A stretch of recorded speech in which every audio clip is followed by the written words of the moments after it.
Hey, everybody. Today I have with me founder and CEO of Funny Women, Lynne Parker. Now, Lynne created the organization over 20 years ago now and has made such an outstanding contribution to comedy, including producing the Funny Women Awards. So I'm thrilled to be able to have her here today and pick her brain about all things comedy. But before we dive in, Lynne, is there anything else you'd love people to know about you and your connections to comedy? Oh my goodness. Where do you want me to begin? I mean, comedy is sort of part of I think my family DNA. I just was brought up with a very funny dad who probably wanted to be a comedian, but I think he just exercised his talents at Pontins and Butlins when we were growing up and got the whole family to join in with stupid fancy dress and I don't know, talent competitions. I think that sort of partly explains why I'm a little bit risk averse, I think, to performing as well. I think that I still can feel that tingle of embarrassment from my father's antics. But my dad's dad, my paternal grandfather, Sam, worked at the BBC as a lighting technician, which meant he sat up in the rafters at White City and pointed lights at famous people, on things like Ready, Steady, Go, Doctor Who he worked on.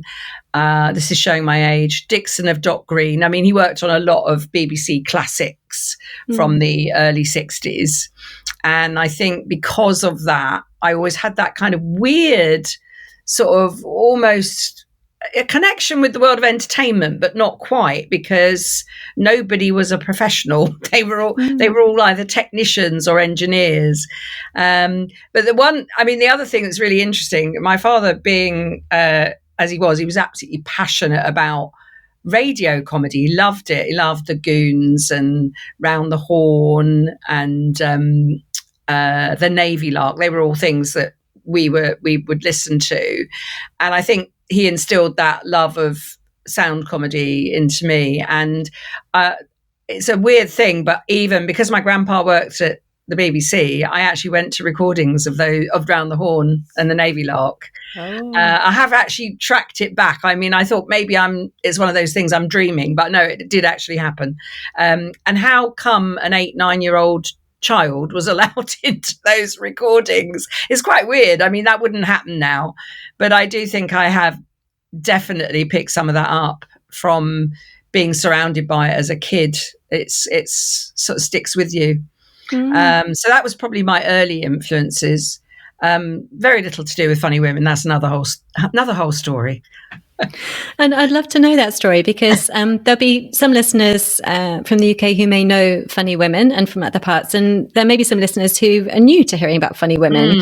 So and I'm sure you must get this a lot, but for people that aren't so aware of the organisation, how do you kind of explain it to them in terms of why it still matters so much? Well, the answer as to why it still matters so much is I don't know. I mean, I honestly thought 5 years in, that would have been it, But I do remember having a conversation with quite a famous comedian at the time, and one of our winners actually, about what was happening with Funny Women and whether I'd continue with it and why did I need to continue. I was even told at one point there were quite enough Funny Women. I didn't need to carry on. By a female comedian. That's interesting.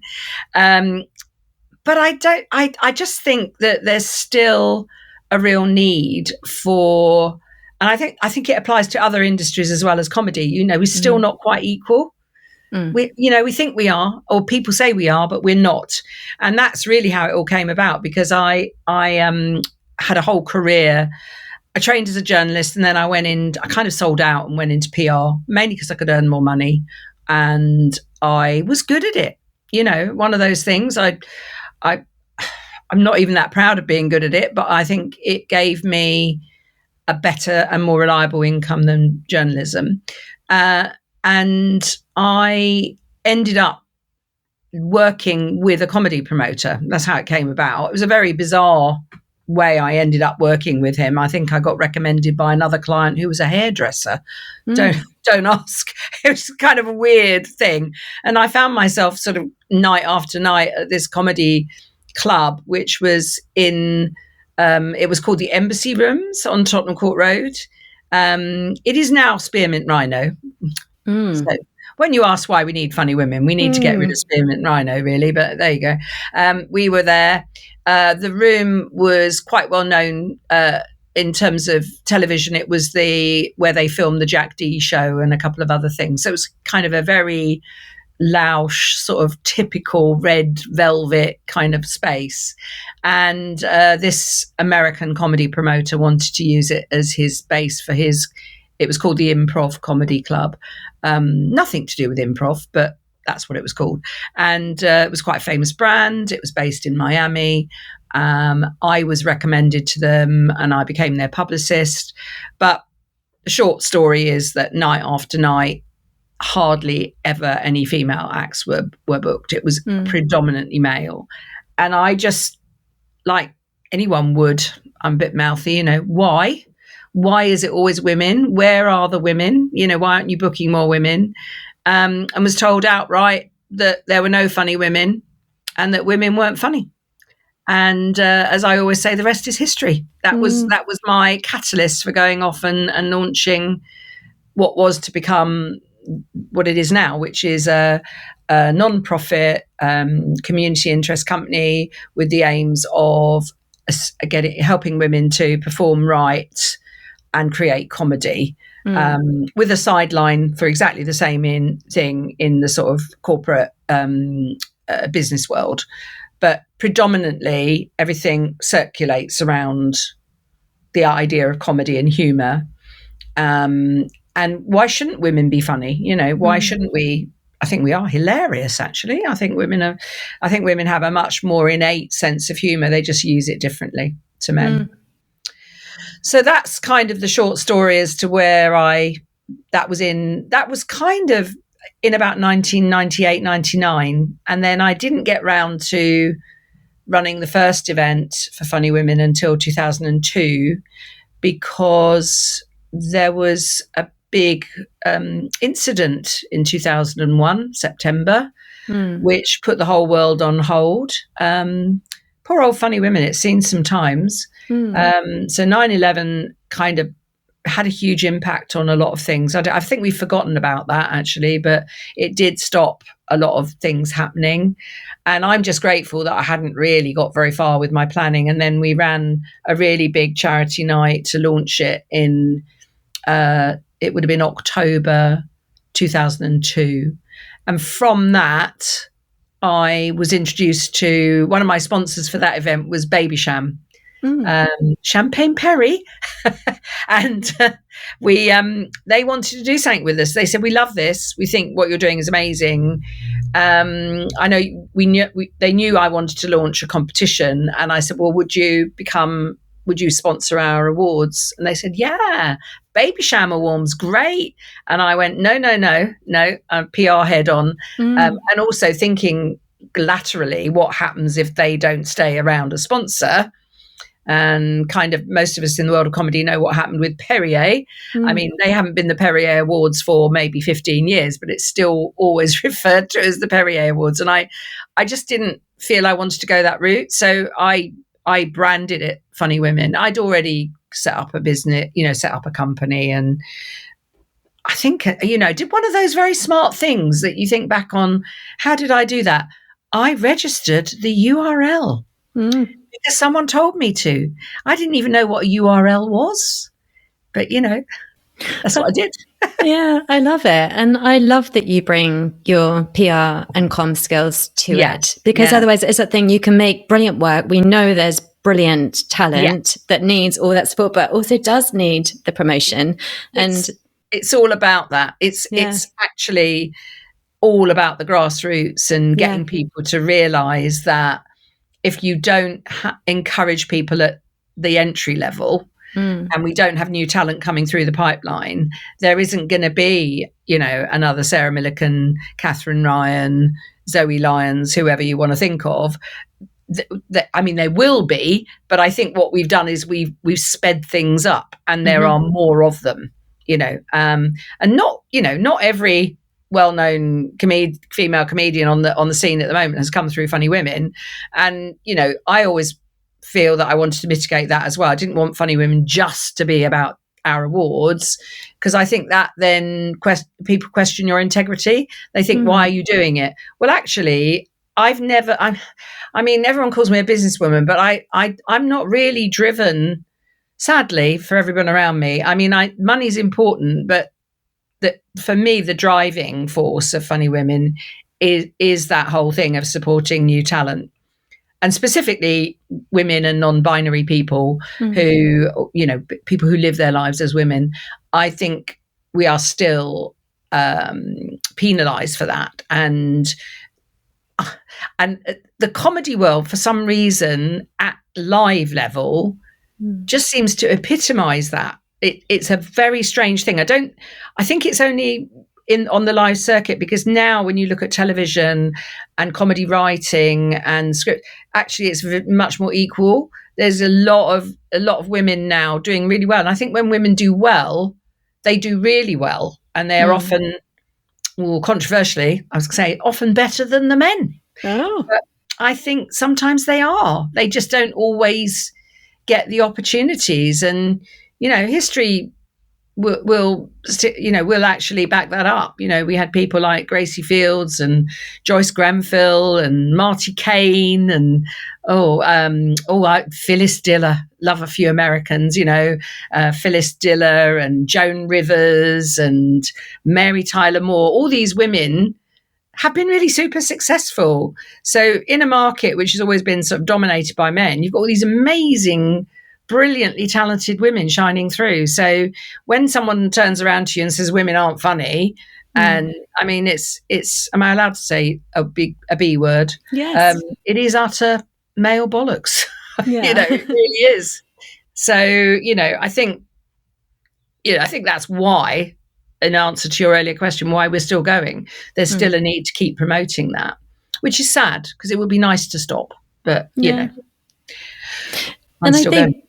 Brilliant that you do have business acumen too, in the very best sense, to then turn it as a helpful lens, because it is that really tricky thing where it's comedy, whatever your kind of outlet is incredibly creative and is also a business. So amazing that you're someone that's been able to kind of bridge and find, because without a sponsor, it's hard for things to happen. I mean, really, at the moment, we're facing some of our biggest struggles that we've ever had, which I'll come to. But the biggest issue I have is that a lot of people think, even now, and I probably say it once a week, this is not my hobby. This is my business. And my biggest issue is that, pardon the terrible oxymoron here, but people don't take it seriously. They think I'm on some kind of weird, people often say to me, oh, that pub would be great for a comedy night. Well, no disrespect to those people. They mean well. But I'm big picture. I'm not, and I have run a lot of small comedy nights over the years. But right now, what we need is the big, broad brushstroke, the talent pipeline, the awards, the getting these women seen by commissioners, is getting their scripts seen, getting their short films seen, and we've also now got the advent of content creators who have changed the whole dimension yet again. And actually, that's a really interesting one, because I think women are good at that as well. They are almost like the pioneers in that space, with Instagram. And I would say Instagram primarily because you can put a lot of stuff on Instagram. You can sell your wares, so you can make a funny film, or you can sell fashion items or beauty products. So it's a kind of in a shop window environment that you can run from your own home. And I think women are quite good at setting the whole thing up. And now we've had about 4 or 5 years of our content creator award. I've been so incredibly inspired by these women and how much time they take, and they earn a lot of money, some of these women as well. I mean, I often think maybe I should be doing that, but it's not what I particularly want to do. I don't want to spend every waking hour of my day filming myself and thinking about what, and that's why I admire these women for doing it, because I think it's a true mission and they can earn a lot of money because they have a lot of eyes on them. So, and that's not what Funny Women is all about. At the end of the day, Funny Women is a catalyst point. But I do think the fact that we now we have recognized that area is really important, because it shows that we've moved our slant with the times as well. And interestingly, all the content creators I think we've had Sophie, Shan, I think we've had 4 or 5 winners. They've all got book deals, all of them. They've all got book deals. They've all got, they're all earning money from sponsorship. I think the last time I got a sponsorship job, because I do act as like an agent, but I don't represent acts, but I will often act if a brand comes to me and says, we want someone to promote our lipstick, I'll go off and find someone for them. And full disclosure, and we're talking about pre-COVID, one of them was paid like 25 grand. I mean, that would run Funny Women Awards, or certainly contribute to the Funny Women Awards. Like, no, I don't get that kind of money. So there's big stakes, but there's a lot, but they deserve it as well, because they put a lot of work into it. It's a whole area that I think we don't think of. And if we're talking about writing and comedy writing, there's quite a lot that goes into producing those things, because you've got to write your script and you've got to find something funny. They don't just happen upon it. They don't just go around filming their everyday life. They are planning it out. So I find that area very interesting. Not an area I particularly want to get into on a personal level, but I do acknowledge it. Yeah. And I love that it encompasses that. Yeah. And as I said, and amazing that you have this perspective back to 9/11, and also have been through COVID with Funny Women. And what I read about online was that there were a lot of changes that obviously needed to be made for really practical reasons, and everything I read online, it sounds like you are still able to make a really great community space for people during that time. So I'm just curious what you feel. It did turn things around for a lot of us in that space. I mean, I've got quite a lot to say about this type of thing, because I think online is not a replacement for live, and I really feel very strongly about that. And I think a lot of people still use it, and they may think that we still use it as an excuse for not doing as much live stuff. The practicalities of that are that we don't do as much live stuff because we simply don't have the resources. So I can't function without decent producers who want to work with us, and quite often they're working as volunteers. So that's a big commitment. And the other issue is venues, and the venues. I mean, we have got some fantastic venues. The venues in Amsterdam and Paris and Ireland are all fantastic. Our biggest issue has been London, where we have 2 factors. Number one, I get it, because London's an expensive place and the rents are high, but you can afford to give a night a week to a female comedy community without asking them how much money they're going to spend over the bar. Or, I mean, it's become very competitive. And the other even bigger problem is accessibility.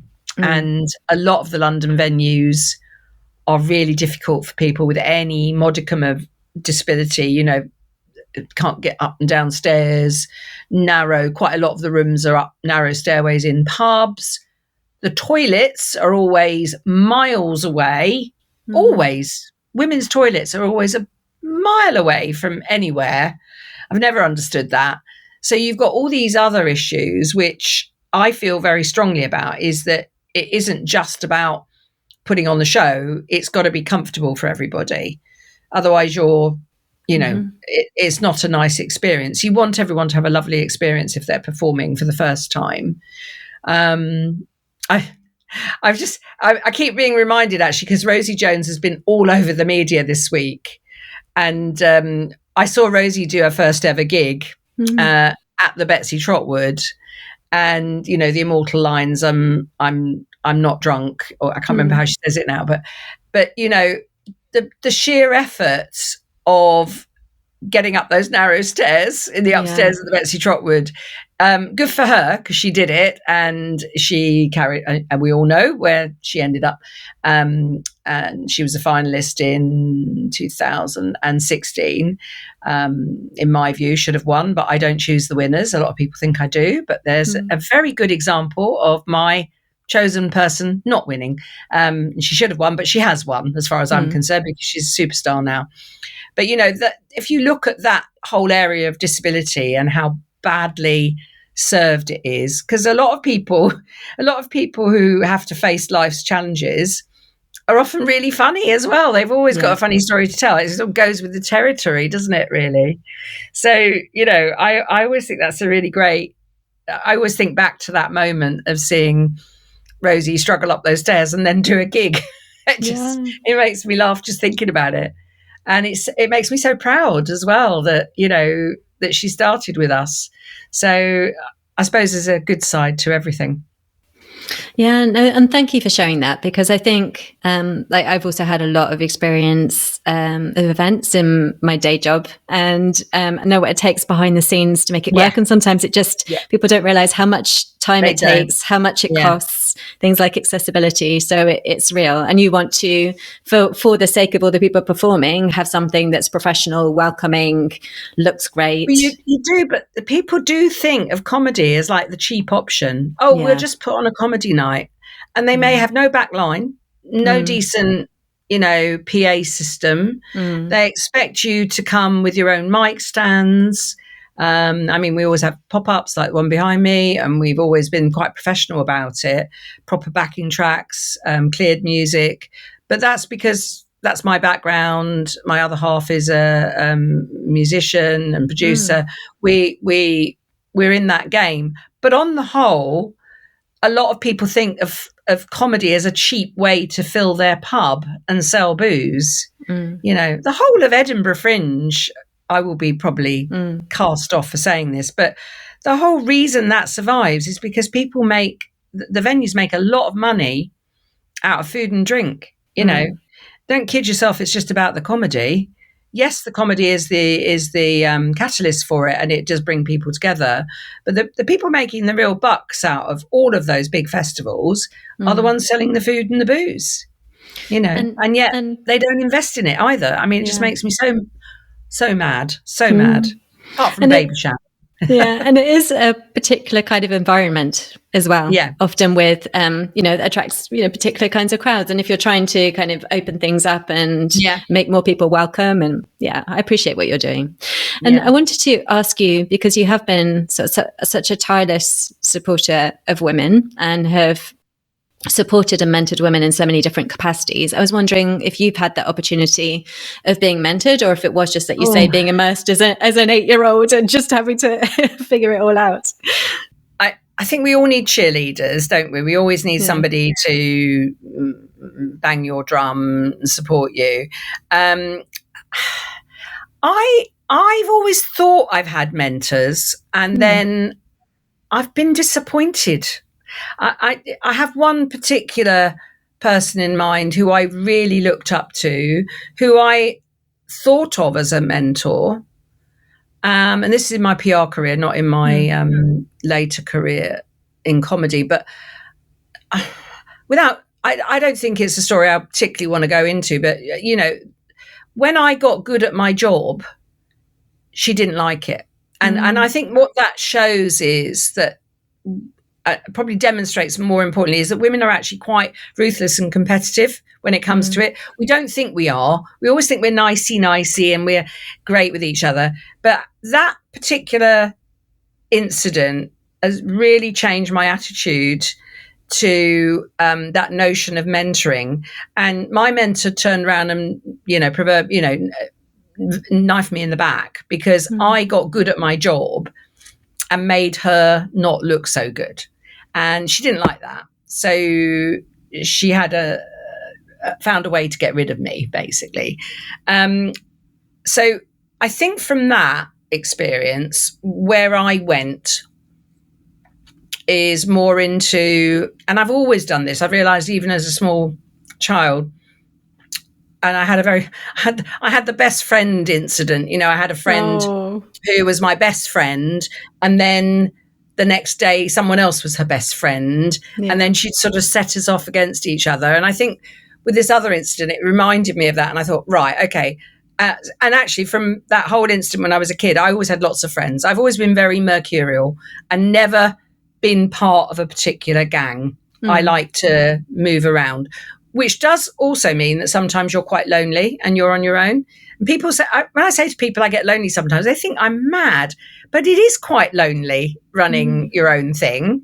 Yeah. And I would love nothing better than to have another person running Funny Women with me. But I've tried, and each time it hasn't worked out.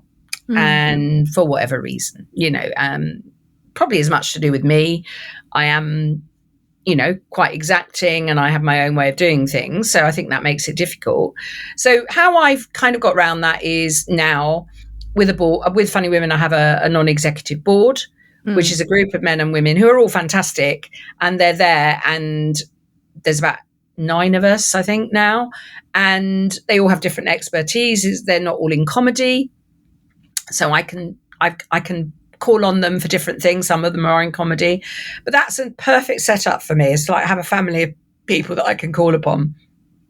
And also when I'm, in terms of my own personal journey, I have always been involved with lots of different networks because I think that's the best way to do it. So I'm a member of things like Women in Public Relations, actually I was president of Women in Public Relations just before I set Funny Women up. So, and I still go to their events and they're absolutely wonderful. And I think that although I'm not in PR anymore, I'm still part of the family. It's great. And then I'm in an organisation called Women in Film and TV and Women in Journalism, because I'm still a journalist, really, because I still write. And then I belong to some business groups. And I've recently got involved with something called the Trouble Club, which is fantastic. I was at an event last night with them. And it's just a sort of social group. They have lots of book authors coming and talk about their books. In fact, last night they had an event and one of the guests was one of our past Funny Women Award runners-up. She performed, and we're putting on a show with them next year to showcase some of our new talent. So actually, I find those groups, if you pick on the right ones, and there's a lot of talk about tribes and things like that, which I tend to steer clear of. However, tribes, communities, whatever you want to call them, they're really valuable if you find the right ones. And sometimes you have to have tried a few out before you find the ones that you really suit. And of course they change as well. So a couple of the groups that I was a member of for years, somebody at the top has left and it's changed the nature of the community in some way, and it hasn't felt quite so right for me. So I've moved on. But I sound very glib about this. Actually, I find it quite difficult and quite painful. Yeah. I'm so loyal. I think people possibly don't understand that about me, but I am really loyal. So if I have to leave something, I get very upset about it. But that's been my consistent way of moving around life. When I had my kids, I joined the NCT. I go to Pilates. There's a little group of us that do.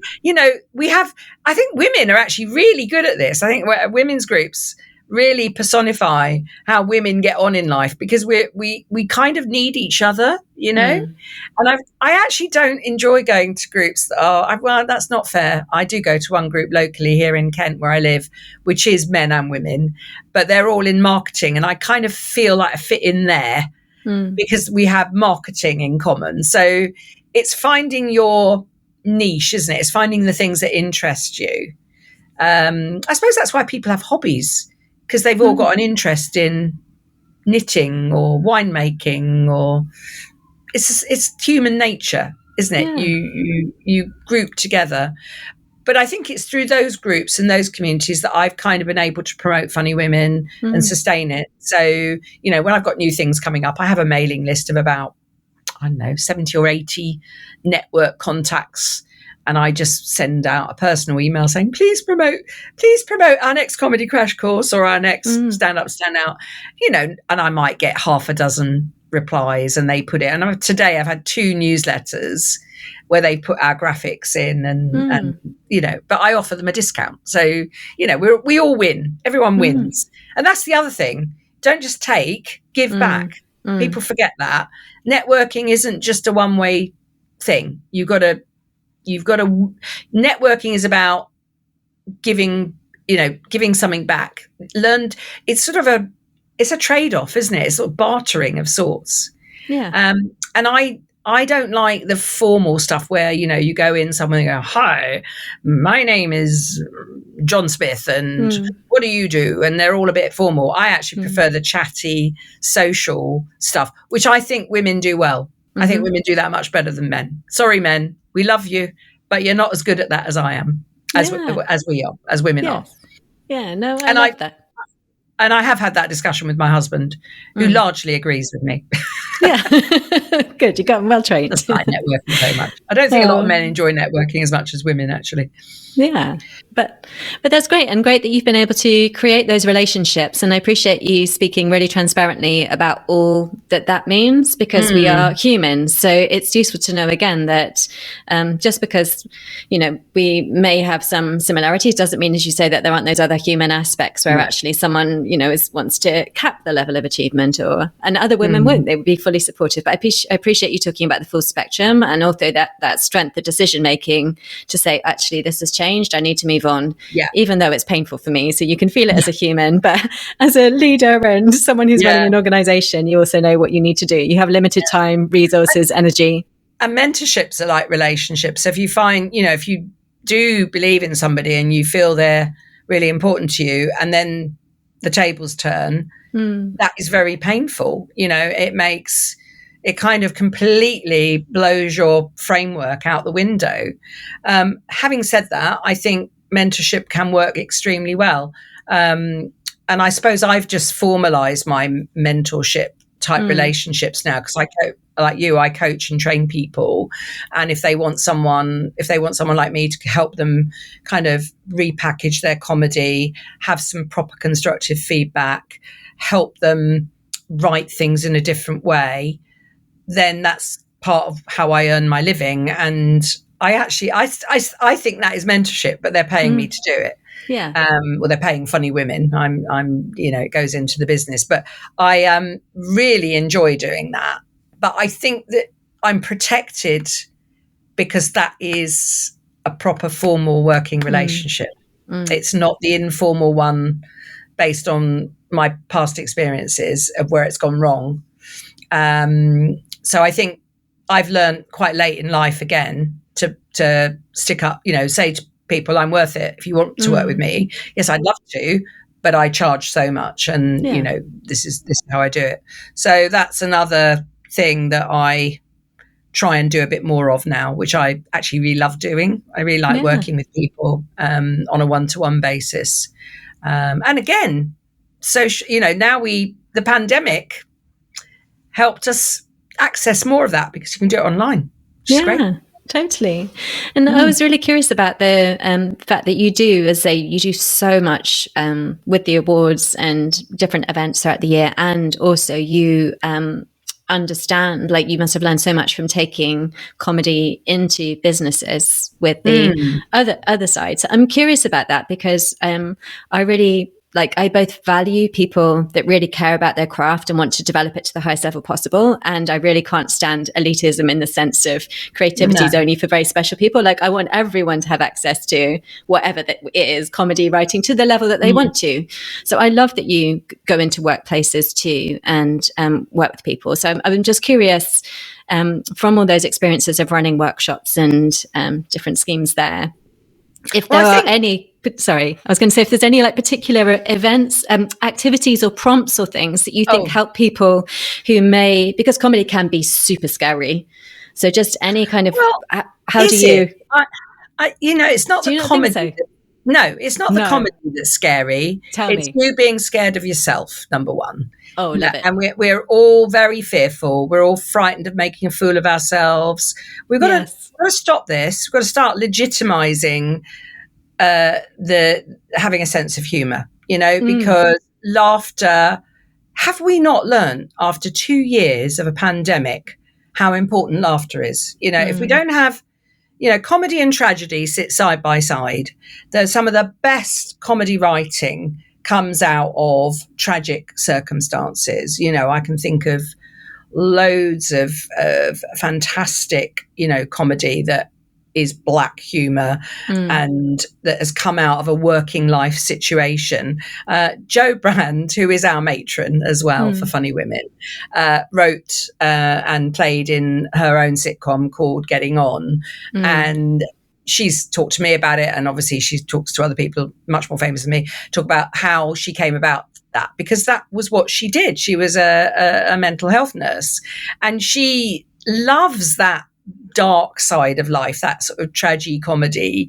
And I saw her on a TV program a couple of days ago talking about it, and saying that she really revels in the horror of life and how funny it is. And she talked about Steptoe and Son, and how that used to really make her laugh.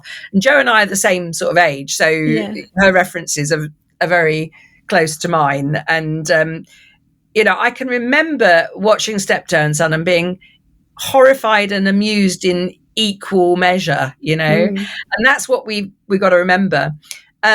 So going back to the workplace, I mean, oh my God, getting grown people to play with each other in the workplace is living my best life.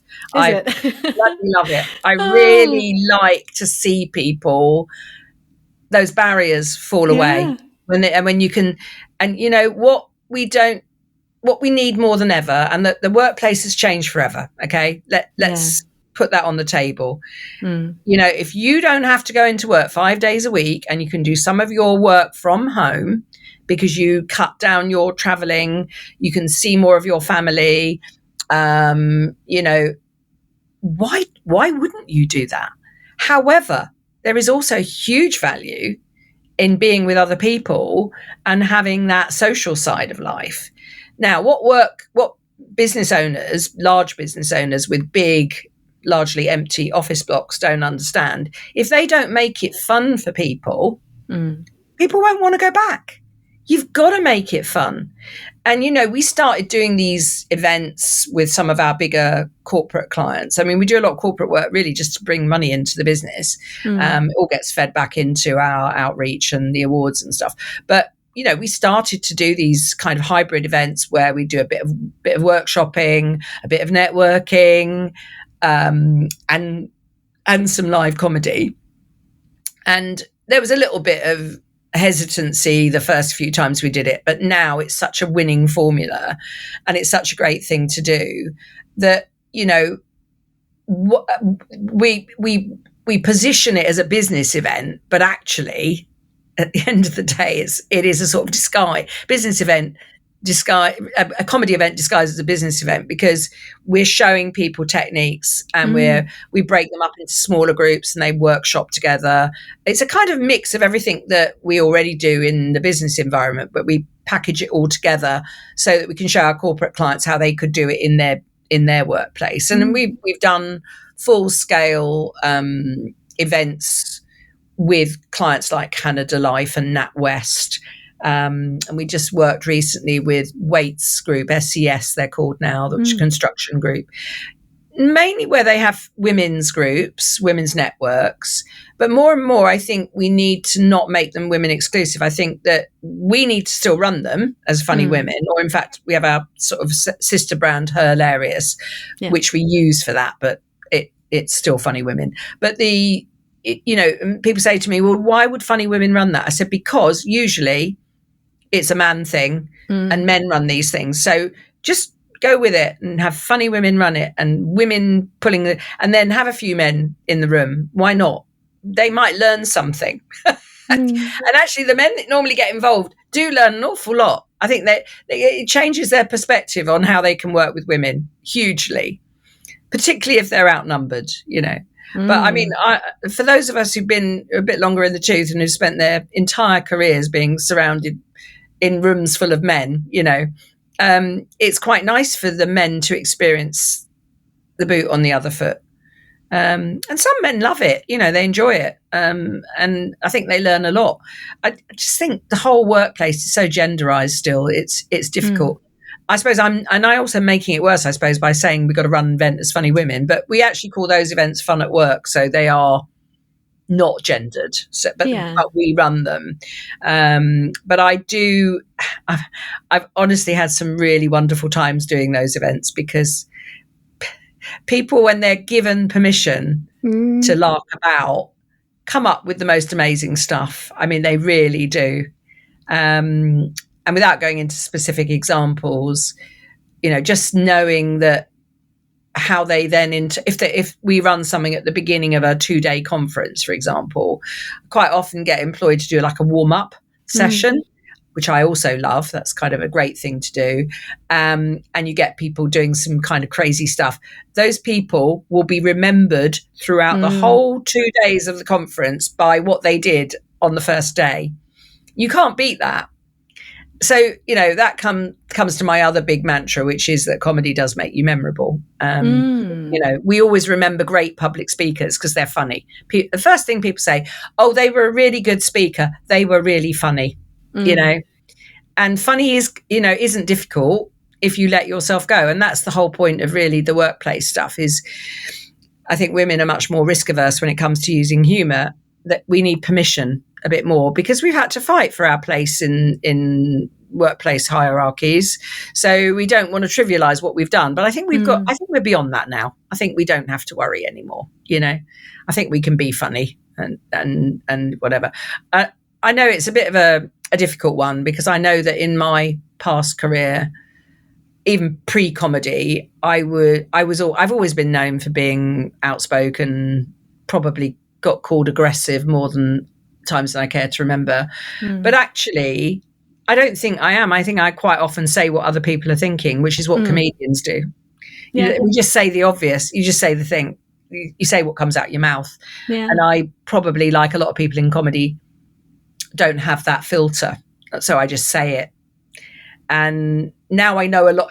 Again, there's much more knowledge about neurodiversity these days, so now I understand it, but I didn't 20, 30 years ago. I just think people used to think I was mad because I'd say what I think. And I'm not a comedian, so there's a lot of people like me who have that same sort of mental way of working things out, and quite often for a lot of us, you say it without thinking, which is what comedians do. So I kind of found my natural home, I think, coming into comedy.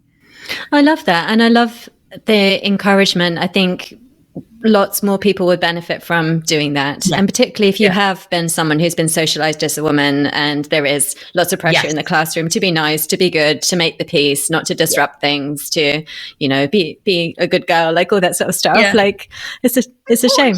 It's so important to be nice and to be kind, but stick up for yourself as well, which is something I still don't do. I think a lot of us, whereas I notice a lot of the young women coming through now and my own daughter, who's 31 now, but they're a different generation. There's none of this. They just have a completely different frame of reference to the one I was brought up with. And that's fantastic. So at least the world is changing and women are able to speak up for themselves. And, you know, we are unveiling, unfortunately, more of the horrors that have happened in the past, but good, because then they won't be repeated, you know. And comedy is a really good vehicle for putting over these messages, you know, for communicating dark stuff and bad stuff. There's a few really good TV series that have come out in the recent years. And obviously Rosie Jones is doing a lot of TV stuff about disability, so that is an absolute must watch. But if you think about Merman, Sharon Horgan's TV production company, things like Catastrophe and Motherland have just hit so many beats. I mean, so clever. And then there's Sophie Willand's Alma's Not Normal, which award-winning, you know, comedy series, which also stars Jade Adams, who was our Funny Women Award winner, Stage Award in 2015, I think it was. Yeah. And then another one to look out for, which is out now, is written by a young writer called Kat Sadler, called Such Brave Girls. And I had a weird conversation with someone the other day about that. They said, I don't know why people say this sort of thing to me. You might not like it. Well, number one, I don't know where they get this idea. I said, well, why wouldn't I like it? Oh, because some of it's a bit near the knuckle. Now, yeah, okay, I know I'm in my 60s, but I am not a prude. And there's, again, this is my other rant, which is about age, is that because we are older, we might not like things. Now, there are some women of my age group who may well not like it, but not me, number one. And actually, going back to that, I know Kat Sadler, and in fact, she worked with us very briefly, and she's a very smart, very savvy, very clever young woman. And what she is doing is depicting what life is like for her in her age group. She's neurodiverse, she's queer, she's got all sorts of stuff going on. And this program this series is autobiographical. And I think that's creditable and fantastic. And thank God for BBC Three for putting money behind that kind of thing. Really good. But I don't like the judgment of other people that I might not like it. I mean, where does that come from? But I think that's an age thing. I think that's people thinking, oh, Lynn's in her 60s. She probably won't like that. Well, you might be shocked about what I like. I like a lot of weird stuff, you know. Oh, I love it. And thank you for those recommendations. I haven't seen that last one, so I must check it out. I agree with you about Catastrophe and that, so that's great. I haven't watched it all through, but it's had rave reviews. And also, you know, there is, again, if we think about this, I'm citing a very small handful of brilliant female writers, producers, and there's a lot of really good new stuff that women are involved with. And that comes through the writing route as well, because a lot of them are scripted comedy, and Kat certainly was recognised as a writer more than she was performer. She does do stand-up as well, but she is a clever writer, and that is why it's really important that this is happening. So, you know, just don't tell me what I like and what I don't like. That's what annoys me. I love it. Good decision maker, good leader. You can make your own judgment, I think. Exactly. Perfectly capable of deciding, turning it off, turning it on. You got it. I do think, though, that again, generationally, I think a lot of people have made our opinions up for us in my generation. But I think, again, I'm an outspoken, mouthy old cow, and I don't want to be told, you know, what I like and what I don't like. So. Perfect. Amazing. I think that's a perfect note to end on. And thank you so much for your time today, Lynne. If people want to find out more about you and the amazing work that you do with Funny Women and lots of the brilliant people who've come through Funny Women, where should they go? Oh, definitely go to the main website, which is funnywomen.com. And if you want to see who has won our awards over the last 20 odd years.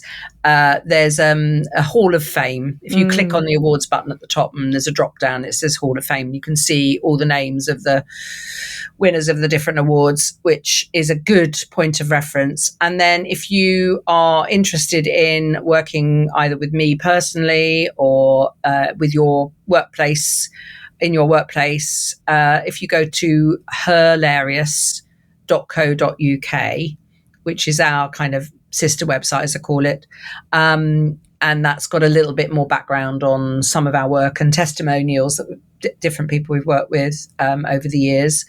And obviously all the usual socials. And it's either Funny Women Lynne for me with an E, Lynne with an E, or at Funny Women, apart from Instagram, which is at funny_women. No problem. Ask. Yeah, that's how it goes, isn't it? Yeah. But that's perfect. And I'll put all those in the show notes. So thank you so much for your time today, Lynne. I really appreciate it. Thanks, Danielle.